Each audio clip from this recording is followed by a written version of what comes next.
Guys, তো দেখো আমরা কিন্তু সকাল সকাল বেরিয়ে পড়েছি ঘুরতে। আর এখানে কিন্তু আমরা চলে এসেছি বাস স্ট্যান্ডে।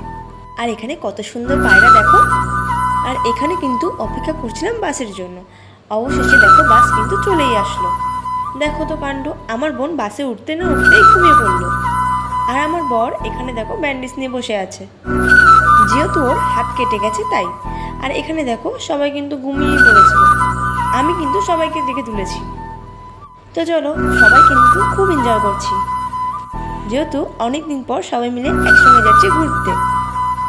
তো দেখো অবশেষে পৌঁছে গেছি আমরা হোটেলে। তো আমরা এসেছি দীঘা।